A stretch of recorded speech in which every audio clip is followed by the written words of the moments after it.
Singapore have gone quite the other way. They've pegged their compensation to market, right? So it's very attractive compensation at multiple levels of the civil service. They have very attractive performance bonuses, but also, to be clear, if you're not performing, you also get encouraged to either flatline or leave, right? So they don't. It's a very different system. So I'm not here to say that the Singapore model is the best way. There are very different models here.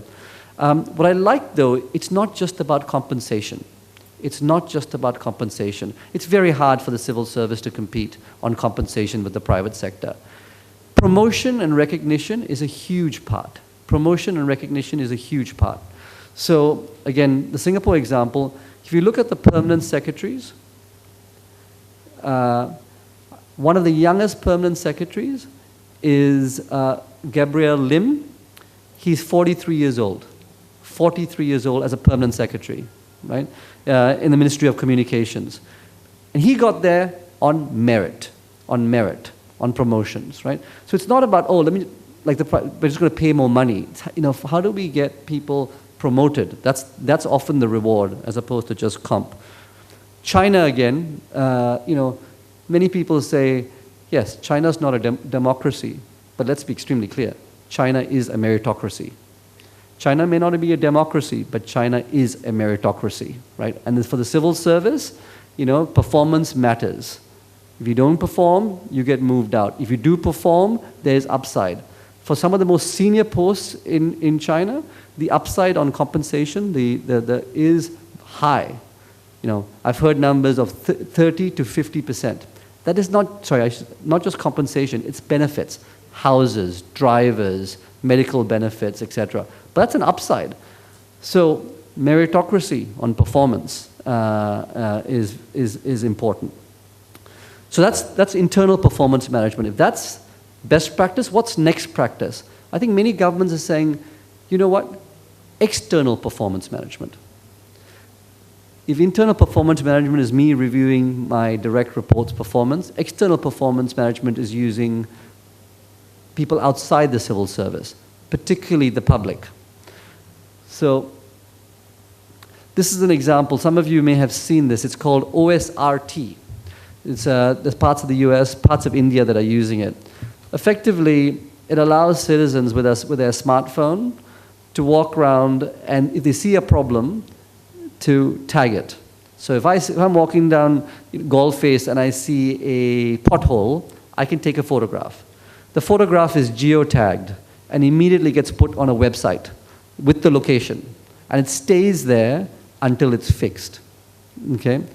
If I'm walking around and I see the garbage not collected, right? I take a photograph, it's geotagged, it stays there till it's fixed. If I walk in to get my passport renewed, right, and the queue is so long, right, and they've promised me, I take a photograph, it stays there till it's fixed, right? So this performance management, external, is next practice, right? Because honestly, we find, particularly in Asian contexts, internal performance management, people feel a little bit sorry to have the tough conversations internally with their direct reports. But citizens have got no problem whatsoever having the tough conversations with what we need to have, right? Also, by the way, just to be clear, I know this sounds very negative. Also, when the citizens see good things, that gets posted as well, right? So it's not just the negative pieces. So that's very, very important. So external performance management, I think, is next practice. At the end of the day, if you have 1.5 million civil servants in Sri Lanka or something around that, arguably the most important group is the leadership bench. Okay, the leadership bench. And there are a few ideas I wanted to leave with you on the leadership bench. The first thing is obviously setting up a leadership factory, right, or a leadership institute. And here, there are two examples. One was New Zealand. New Zealand has a center called LDC, right? They serve 50 ministries. They've got 107 programs. But why I wanted to highlight this, what I like about them, is they have digital learning programs. Because most of our leaders don't have time to go and sit in classrooms and learn stuff, right? But instead, the learning is on your smartphone. So if you wanted to learn about how a procurement contract might work, you can just pick it up here, right? A 3-minute quick lecture.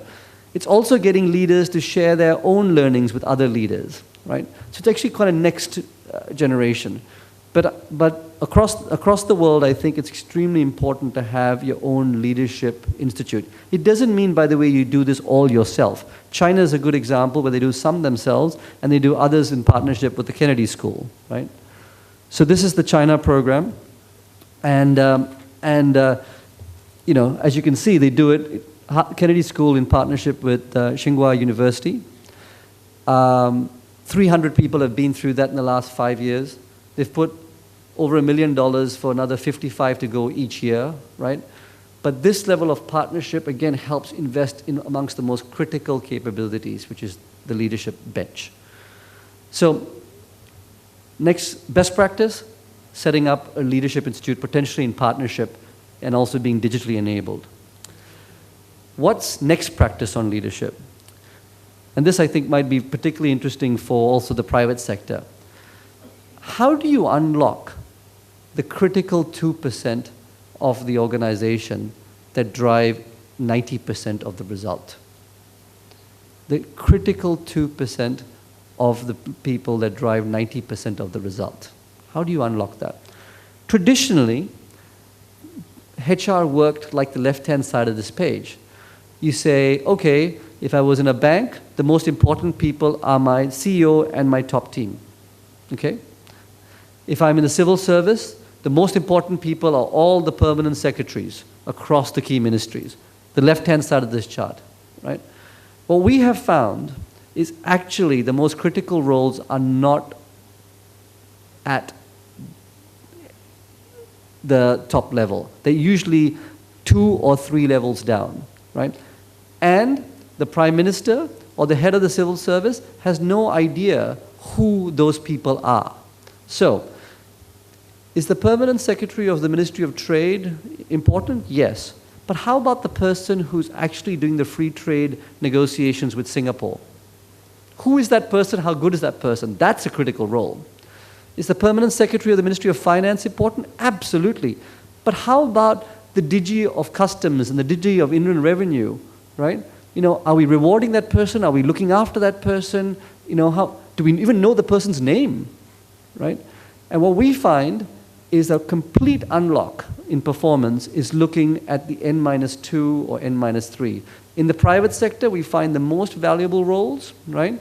10% of them are at N-1, just below the CEO. 60% of them are N-2, 2 drops from the CEO. Right? And 30% of them are N-3. Right? And so how do you ensure your leadership development, your performance management, your rewards are really focused on those people that are making the biggest difference? The 2% that will make the biggest difference, 90% of the difference to this country. Who are they? What are you doing about them? So that's the next practice. As you look at those roles, look for rocks, not pebbles. What do I mean? Pebbles are, as you know, very smooth, good to hold. Rocks are edgy, right? Often, because of our systems, all our leaders end up being like pebbles. They don't offend anybody. They don't, you know, they don't speak up, but they do a good job. They're very smooth. And what we've seen is the civil service globally is amongst the best in taking rocks and banging them into pebbles. Taking rocks and banging them into pebbles. But who delivers the results? Okay? Think back to people you've seen in the civil service. They were usually rocks. Okay? They may not have had the best dress sense. They may have not had the best table manners. They may have said things that were unpopular. They may have spoken up against a minister, but they make results happen, right? So as you look at those positions, it's rocks, not pebbles. That's a really important unlock. I apologize about the PowerPoint. At least it's kept you awake with like flash torture. Thank you. Best practice idea. Setting up a strategic HR function. I think the easiest decision for you to make is setting up a HR function. My fear is it's going to be the bottom of this page, an administrative HR function, which is great, necessary. Does payroll, does compliance, does benefits, does pensions. But that is not a strategic HR function. A strategic HR function for the civil service needs to have talent attraction using social media, etc. Performance management, as we've talked about. Talent development, including, by the way, the minister's point about reskilling. Critical point. Should be talent development and reskilling. It's huge, right? It's strategic. What skills does the civil service need? What skills do we have? How do we reskill that, right? And we've seen some very innovative approaches. Leadership development, we've talked about that. Employee engagement, critical. How do you win the hearts of the people? How do you get them to do for the country what I remember my grandfather did for his country? How do you get 1.5 million people to do that? How do you win the unions? Critical. And then, of course, people analytics, which I'll come to. So if you are going to set up a HR function, please don't set up an administrative HR function. Set up a strategic HR function with the top part of this part. So, one of the key developments, and this is next practice, and I'm going to close with that. So this is, setting up a HR function is common practice. These are example after example, country after country of where they've done it. Some are more strategic than others, right? But they're all quite strategic, from Malaysia to the UK to the US, etc. So I don't think you have to reinvent the wheel. You can, literally learn from these other countries in how to set one up.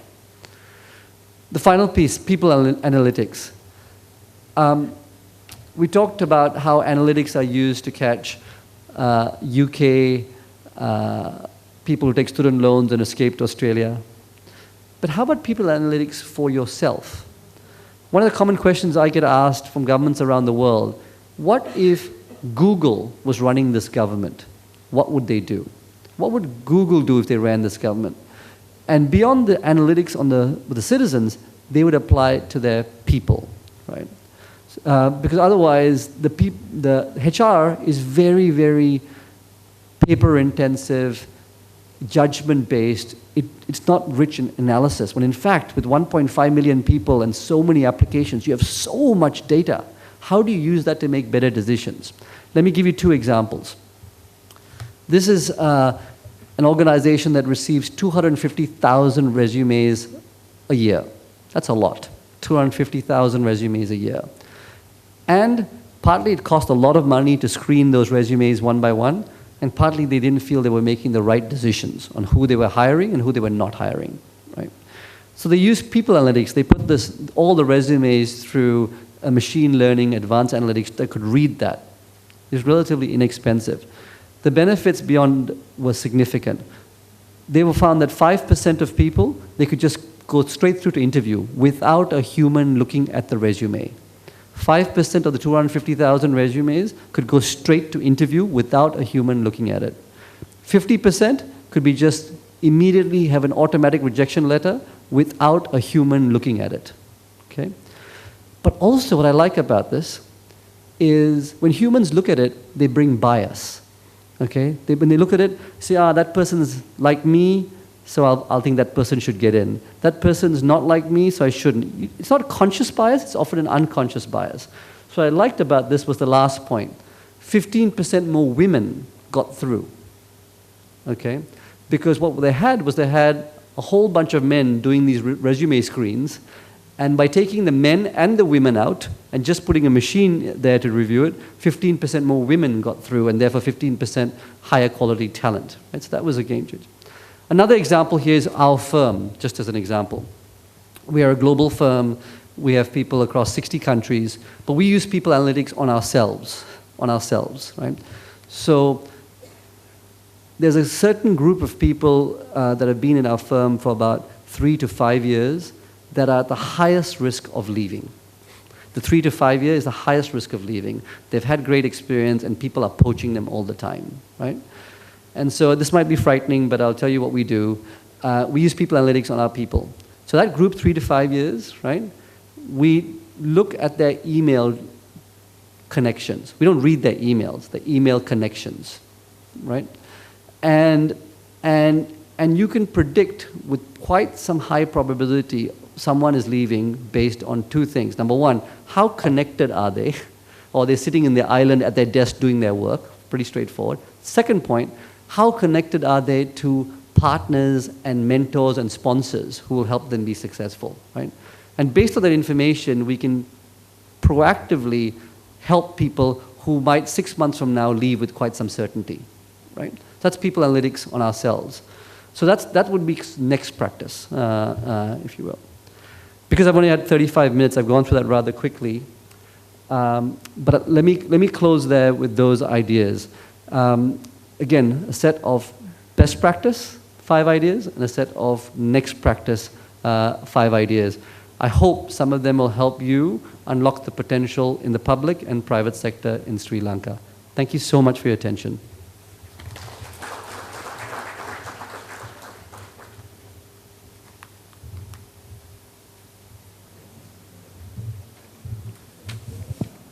So as you can see, preparation is underway to accommodate our panel, who will be on stage in just a moment. In the meantime, thank you very much, Mr. Singham, for that analysis, complete with next practices from around the world.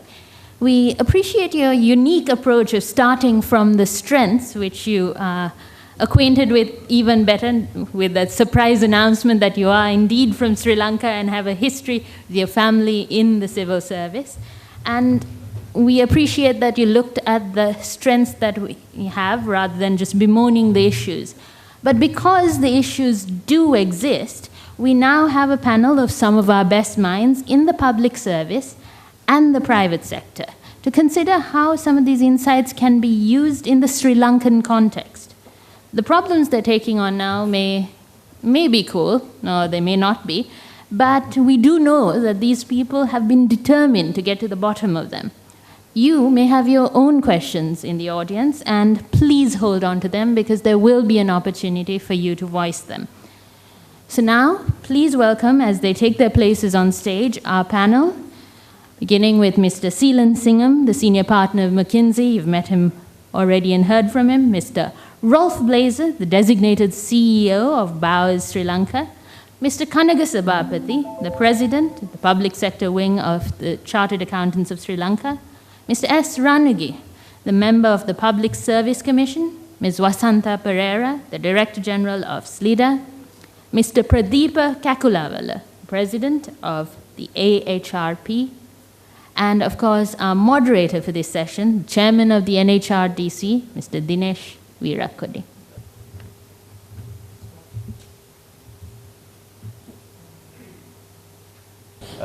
Just a point, Seelan, you actually brought up this issue that that we should be investing more on our leadership bench strength. The NHRDC with the Ministry of National Policy, we have developed 3 programs. That is for at entry level, we are working with University of Putra. Then for the middle level, we are working with the Asian Institute of Management, Philippines. And for the top level, we are working with NUS, Lee Kuan Yew School of Government. The problem we have is to actually encourage and motivate senior leaders in the public sector actually to come for this program.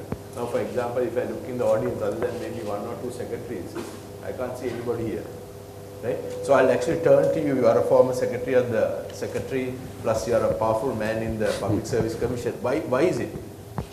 Now, for example, in the private sector, when you have a program, you can pull all the top CEOs and chairmen into that audience. They want to come and learn. But we can't see this in the public service. Why? Let me start with my experience. I was the director, I think Vasanta is the director, present director, but I was also the director at SRIDA some time back. Yeah. At that time with assistant from UNDP, if I could remember correct, we have series of program for the additional secretaries and secretaries. But there's 2-day program, sometime at BMIC, sometimes at hotel. They used to come, some of them, not all of them, some of them used to come, stay till lunch, and afternoon disappear. Right? Then of course, if there is a vacant seat, of course, what we have done at that time, take our participants in SRIDA program, fill the vacant chairs over there. But if you tell them it's a foreign program, they come. Yes, but it's for it program. Resource person were from Australia, from UK. What I meant but to to go out, yes, I would say yes to that. Issue is that commitment. And what is the purpose of participating and not participating? Participating, you can increase your personal knowledge, but non-participating doesn't affect your career, right? Career, because I think maybe I am not. I appreciate the Singapore experience and experience of other countries concerned. But you have to look at what's wrong with our system. I haven't heard anything about our system, right? And maybe even with regard to policies, I would like if a minister was here, but unfortunately he has left before the panel discussion. How policies are made over here? What is the, let's say for example, what is the HR policy in the public sector?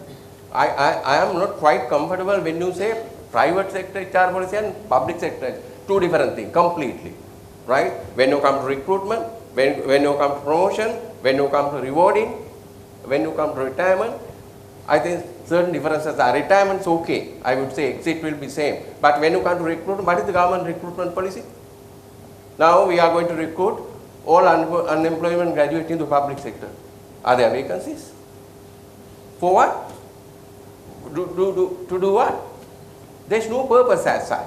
Because there is a demand from society or the people who have passed out from the university, give us employment. You have to give them the entrance to the university. You have to, after passing out, you have to give them employment opportunity. After that, you have to give them better position also in the public sector. What is the policy? Because policies are not made on rational basis. Who are the policy makers? That's another question. The people like ministers, they are the policy makers. So do they have a commitment to make rational, logical, comprehensive policies is the question. So maybe in Singapore that's not the case. That's not the case.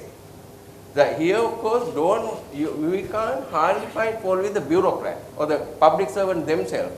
Because what is the structural issues over here?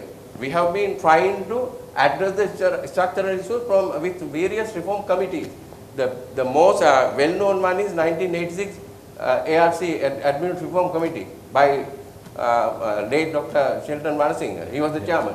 Nothing happened to those recommendations. 10-volume recommendations. Nothing happened. After that, ad hoc reform committees were there.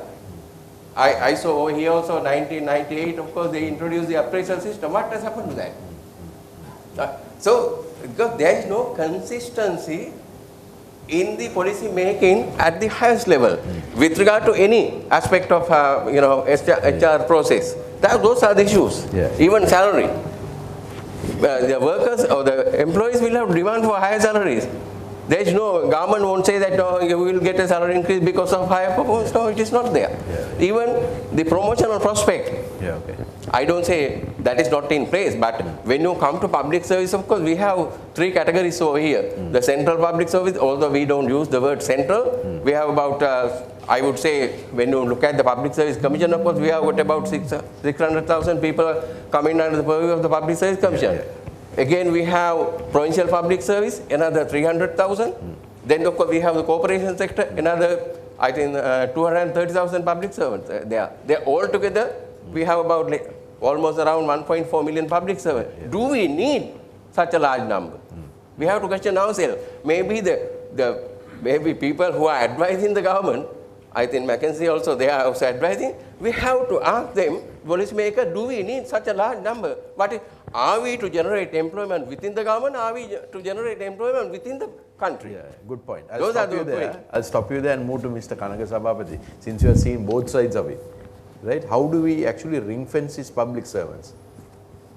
How do we? Ring fence and protect them from all these ad hoc policy options. Through training and development, and we don't have, as he mentioned correctly, there is no clear-cut policy with regard to the HR, and also we don't have HR specialists or HR experts in public service, and we cannot afford to attract them also in the public service.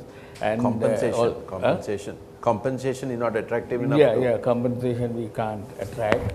And also basically the trade unions are winning over their demands, without having any basis for their requirements. So I don't know whether we have a solution as what he mentioned in the public service. So we need to address this. I don't know even whether we can introduce this private sector approach to public sector